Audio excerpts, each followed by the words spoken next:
Hey everyone, today I want to talk to you about some prepping that is not related to food. This is just sort of a prepping for the unknown type video, type of discussion. So the first thing I want to talk to you about is making sure that you stay current on your medical appointments. So that way you can also be on top of your medication, and you don't want to get in a situation, God forbid, hope it doesn't happen, but if something was to hit the fan, you don't want to be without your prescription. Let's see, the second thing I would say is get your home in order. So by this I mean start decluttering. As preppers, we tend to bring in a bunch of items, food, non-food, into our home. But if something happens where we need to hunker down in our home, you don't want to be in a stressful situation that is like a hoarding environment. You want it to be neat and organized if you're going to be there long term. So I would start decluttering. Maybe if you're able to have a yard sale in your area, do so. Get the extra money and put it towards paying off your debt, which is another thing I wanted to talk to you about. Paying off your debt is very, very important. That, we are enslaved to the debt system, paying interest, and, it just takes a long time for our bills to get paid off. It just seems like in society we live so far beyond our means as it is that you just don't want that on your back, because I got a feeling even if things hit the fan, they would still be coming after us to pay our debt. That's just how they roll. I mean, they even do that to people who pass away. They want their descendants to pay off their debt. It's just, I'm not going to get started on that. Let's see, so decluttering.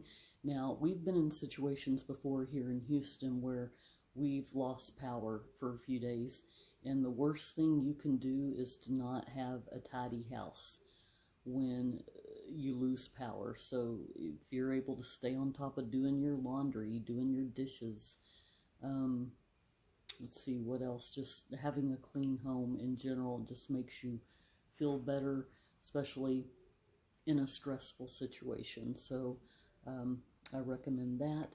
And I am going to start doing some videos on physical fitness. Not because I am physically fit, because now that I've been making videos and looking at myself from others' point of view, I, like many other people, have put on some of that quarantine weight that I just never got rid of.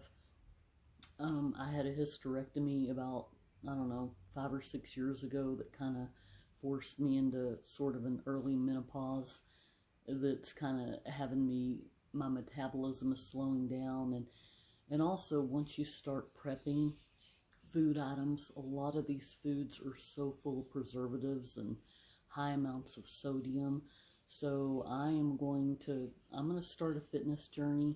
Now, if you're looking for someone who's on keto and, just these buff, physically fit gym rats, I'm not that person, but I think I am going to start a series on physical fitness on a budget and the different options you may have to do things in your home, or just things that are free in your community, and maybe some healthy recipes. I think a lot that I share so far have kind of been unhealthy and shelf-stable foods. And obviously, if you get in a situation where the grid goes down and you have to eat those foods, the bigger goal over fitness is staying alive. So, but I think I'm going to start taking you along on a fitness journey with me. I would like to lose about 50 pounds. We'll see where that goes. But physical fitness is going to be so important to our mental wellness. If we do get in any kind of an emergency situation, we're so busy prepping and taking care of our family, putting food aside and different preps, that are we really taking care of ourselves? Because if we're not physically or mentally prepared, that's going to make any emergency situation just that big of a struggle. And God forbid if we have to bug out or, go somewhere where we're on our feet or whatever. You just want to be as physically fit as you, or if you need to defend your turf, if you need to defend your property, or who knows. I mean, I'm not going to be one of those fear-mongering channels that is all doom and gloom. I'm just kind of one of those realistic. I've always thought outside the box, and like, I just think of scenarios that maybe not everybody thinks of. That's just how my mind works. But, I just think physical fitness goes hand in hand with prepping. So, and then next thing I want to talk about is weaning off of our dependency on electronics, on the internet, going back to an old school way of living. So I wanted to talk to you today about some books I bought to possibly give you some inspiration. And I know a lot of us are on a limited or fixed income. I get that. But these are some books I'm going to talk to you about that I have been slowly putting aside for a while. And you can check books out in your library, make copies of them while you still can. You can buy them at the half-off bookstore. I think I got some of these online from a website called Thrift Books, where you can get them for like $5. So I have them in order according to a few different categories here. The first category I'm going to talk to you about, oh, that reminds me.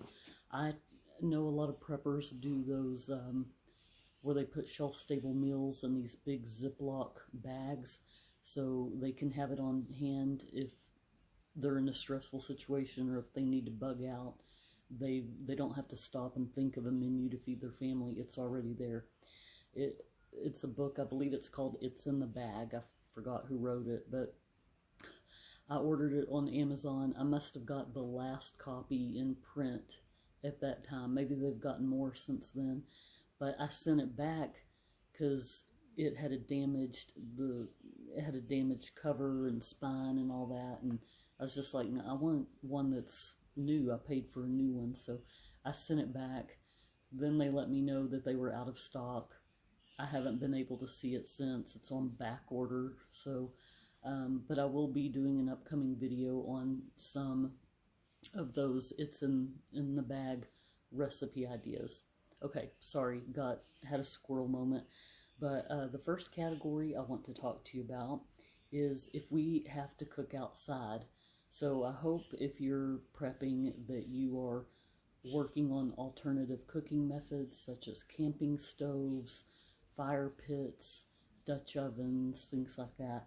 So I'm just going to kind of go through this quickly.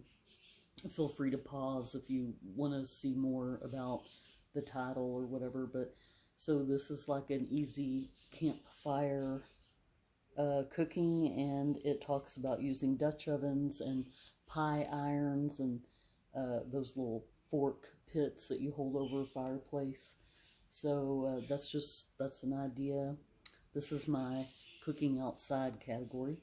And then I've got a pie iron that I'm excited to try, and I'll be doing an upcoming video on some of the recipes. Oh, if you're looking for outdoor cooking recipes, I recommend you follow this channel called Amanda Outside. She does so many great recipes cooking over stoves, and it's just, I get hungry every time I watch her channel. But so pie iron, good to have. Here is Camp Cooking by the National Museum of Forest Service. So this probably just has, and I haven't looked at a lot of these, but yeah, it just looks like some old school recipes where you cook over an open fire, stuffed French toast, things like that. Okay, then I've got the Camp Dutch Oven Cookbook.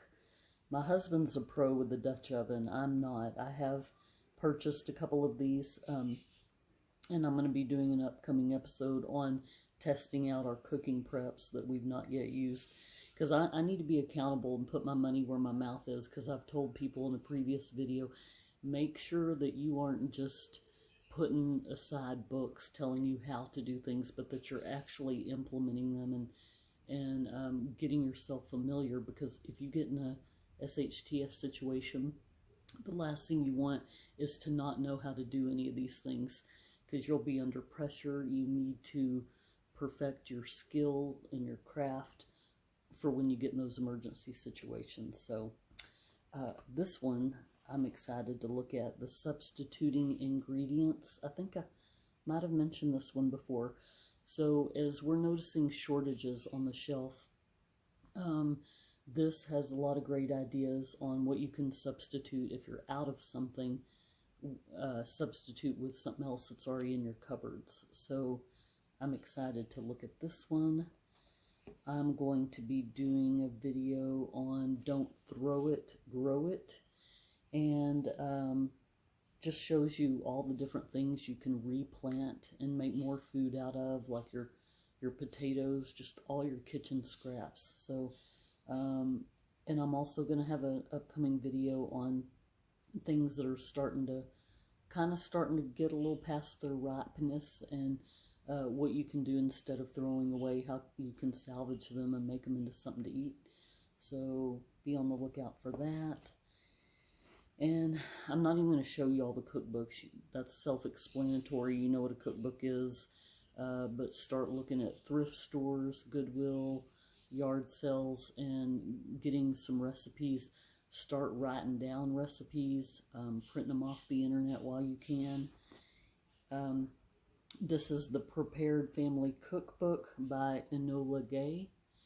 And, oh gosh, there was a channel, I think her name is Rogue Preparedness or something, and she talked about this cookbook, so I'm very, very eager to try that. So that is kind of my food books that I'm going to be studying. And then over here, I've got, these are some medical cookbooks. Obviously, if we get in a situation where we can't get to a pharmacy, we can't refill our prescriptions, I'm going to go over some books that talk about some healing ingredients and home remedies that you can make. This is called The Cure is in the Cupboard, and it just kind of talks about the different foods and what they treat, things like that.